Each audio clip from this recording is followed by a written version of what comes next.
Անես Սիմոնյանը երեք այսպես լուրջ չէր վերաբերվում, հա, ձեր տեխնացուին, ասում էր Հակոբ Ասլանյանի եւ Հովիկ Աղազարյանի քաղաքական միությունից է ծնվել Էդմոն Մարուքյանը։ Դուք ինչպես այս ամենին կարձագանքեք։ Այո, ասում էր մեր Էդմոն Մարուքյանը։ Դուք լավ կլինի ծանոթանաք երեկվա ժողովուրդ օրաթերթին իմ տված հարցազրույցում, որտեղ ես ռեյտինգավորել եմ քաղաքացիական պայմանագիր կուսակցության որոշ մեր գործընկերների Նիկոլ Փաշինյանի նկատմամբ հավատարմության աստիճանի եւ կարծեմ Ալեն Սիմոնյանը ամենաբարձր աստիճան ունի 2.73 Նիկոլ ասենք Ալեն Սիմոնյանը հավասար է 2.73 Նիկոլի Նիկոլին ինքը հավասար է 1 Նիկոլի բայց Ալեն Սիմոնյանը հավասար է 2.73 Նիկոլի հետեւաբար ես չանդրադառնամ այդ բանը Իսկ տարբերակ ունեք թողելու տեխնացուին թե այս ընթացքում Չէ իրավաբանորեն այո օրենքներով այո մենք կարող ենք փոխել բայց մենք չենք փոխելու Ես ասում եմ ոչ բացառված է ես ասում եմ ձեզ որ մենք օրենքը թույլ տալիս է եւ մեզ փոխել տեխնացուին եւ նոր նախաձեռնության հանդեսական падգամավորները, բայց մենք չենք փոխելու։ Չի նշանակում, որ դուք նաեւ այս կերպել եք վիժեցնում գործընթացը հաշվի առնելով, ասում եմ, ընդդիմության վերաբերմունք Էդմոն Մարուքյանի նկատմամբ եւ դուք էլ նոր չերքեցիք, որ միանշանակ չի ընդունել։ Ախր ավելի պարզ ոնց արտահայտվենք։ Չկա այնպիսի իրավիճակ, որ Ասլանյան, Հակոբը եւ Հովիկ Աղազարյանը միանան ընդդիմության տեխնատությանը, որովհետեւ մենք դա հայտարարել ենք։ Մենք ներողություն, մենք համեստ խելոք մեր տեղը նստած էինք։ Երբ որ Էդգար Ղազարյանը եւ Նարեկ Մալյանը հանդես եկան այդ առաջարկությամբ, մենք էլի սուս-փուս մեր տեղը նստած էինք, որովհետեւ մենք մեզանից այդպիսի ուժ չենք ներկայացնում։ Հետո Հայաստան Դաշինքը ասում է, մենք տեխնատություն ենք, միանալու ենք ցանկացածին, պատիվորեն ասում է, մենք տեխնատություն ենք, միանալու ենք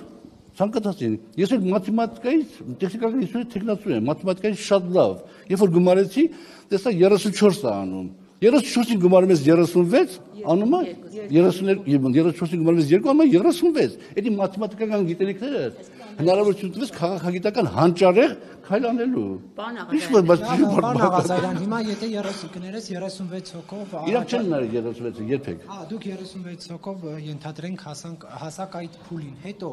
էլի տապալվելու է, չէ՞ գործընթացը։ Չէ, միանշանակ չի նայել, որովհետև երբ որ մենք հասնենք այդ փուլին եւ մտնենք խորհրդարան, արդեն մենք ավելի ազատ կլինենք։ Հոգի կգա եւ դեմ կողմ կքննարկի։ 18 Հավանականությունը հաստատ 0 չի։ Իսկ կան խոսակցություններ Հաստատ 0 չի։ Չէ, դա այդպես չի լինում, դա այդպես չի լինում, դա պետք է դու գաս ես կներկայացնեի պարոն Մարուքյանին հիմնավորումներ կբերեի, պարոն Մարուքյանը հանդես գար ծրագրային դրույթներով հիմնավորումներ կբերեր, ակնհայտ է, որ վարչապետը հոգնած է կգնար մի տարի կհանգստանար կամ 6 ամիս կհանգստանար, այնպես 6 ամիսը կնվիրեր նախընտրական կամպանիան ինչ վատ բան են առաջարկել։ Նիկոլ Փաշինյանին անվտանգության երաշխիքներ տալ է 1 տարվա ընթացքում, որ օրինակ Նիկոլ Փաշինյանը ունի անվտանգության երաշխիքներ օրենքով սահմանված։ Պարոն Աղազարյան, եթե ընդդիմադիրները չեն միանում, այսինքն չեն վստահում Էդմոն Մարուքյանի որպես վարչապետի տեխնացու, դեռ մի կողմ թողնենք, իրենք կվստահեն, չեն վստահել։ Դուք կարծում եք Մարուքյանը այն կերպարն է, որ հասարակության կողմից վստահություններ շնչող մարդ է, կարող է վարչապետի տեխնացու լինել, այսինքն ունի այդ վստահությունը հանրության շրջանում։ Հանրությունը շատ ժամանակ նախ ես գտնում որ ինքը իր մակարդակով ամեն ինչով բավարարում է Իսկ հանրությունը համախմբում է մի գաղափարի շուրջ, որտեղ տեսնում է, որ այդ գաղափարը տանում է դեպի տաճար։ Այդ գաղափարը տանում է դեպի տաճար։ Հիմա եւ Էդմոն Մարուքյանը, եւ պարոն Ասլանյանը, եւ ես կներեք, այդքան պարզունակ չենք, որ մտածենք մենք տեխնացու առաջադրենք եւ գլխապատար գայինք ստորագրեին։ Մենք ունենք նաեւ պլան B։ Մենք պլան B կաշխատացնենք։ Առաջիկայում կասվի մասն։ ասում է կարևորը պլանցն է։ Իսկ պարոն Աղազարյանը միացել է ձեր նախաձեռնությանը։ Չգիտեմ, առողջ չեմ նայել հոգին ստորագրել։ Եվ պարոն Ասլանյանից բացի այլ մարդ ստորագրել այդ նախաձեռնությանը տակ։ Դեռ ոչ։ Իսկ բաց քանի օր է օրենքով լինելու։ Միջև կպահենք միջև 26 թվականի հունիս։ Պարոն Աղազարյան, Ռոբերտ Քոչարյանը 48 ժամով իրեն վարչապետի տեխնացու զգալու մասին ակնարկը հաստատ ուղղել էր Էդմոն Մարուքյանին, ինչ եք պատասխանում։ Իհարկե, ես Ռոբերտ Քոչարյանի մասին, որպես անձնավորության մասին միշտ էլ բարձր կարծիք եմ եղել, եւ երբ որ ինքը եղավ Լևոն Տեր-Պետրոսյանի, Վագներ Սարգսյանի կողմից եկավ հրավիրվեց Հայաստան, որպես վարչապետ, ես այն ժամանակ էլ շարունակում էի նկատմամբ շատ բարձր կարծիքի լինել, մի անգամ էլ նույնիսկ ինքը հրավիրել էր ճաշկերույթի ինձ, այո, մի քանի հանձնաժողովների ընդունության հետ կապված, հանձնաժողովների նախագահների այդ շրջանակներում, ասենք նորմալ, բայց ինքը գնաց սխալ ճանապարհով։ Ինքը գնաց սխալ ճանապարհով եւ եթե այսօր ասում է լավ եմ արել 100 միլիոն թալանել եմ։ Նիկոլը թալանել է, դա չի ասել, բաղասել ոնց ալնում, ասում է չի ասել։ Իր ասածը դա է նշանակում։ Լավ եմ արել 100 միլիոն թալանել եմ, բավարարները քեն այսքան թալանել։ Լավ ենք արել, Արցախը տվել ենք, բայց դուք ինչ եք բանը տվել, ղարսը տվել։ Այդ նարատիվներից պիտի դուրս գան, թալաններից պիտի պատասխան տաս, ով թալանով պիտի պատասխան տա։ Տեխնացուի իմաստով բնականաբար հեգնել է, պարզա, որ հեգնել է, պարոն Մարուկյանի տեխնացիոնը ինքը հեգնել է, բայց հիմա իրանց դեմքն էլ պատրվում է։ Իրանց դեմքն պատրվում է։ Մենք ունենք մի հատ իրավիճակ, պարոն Մարուկյանը իր բանը երեկվա լայվում շատ գեղեցիկ մի հատ միտք արտահայտեց, որ քաղաքական մոնոպոլի արտահայտություն։ Ես մի քիչ ուրիշ ձև էի ներկայացնում, մենք ունենք մի հատ իրավիճակ, իշխանության կայունության իրավիճակ։ Մի ստյունի վրա ձող ադրված մի ծայրում իշխանություններն քաղաքացիական պայմանագիրը մի ծայրում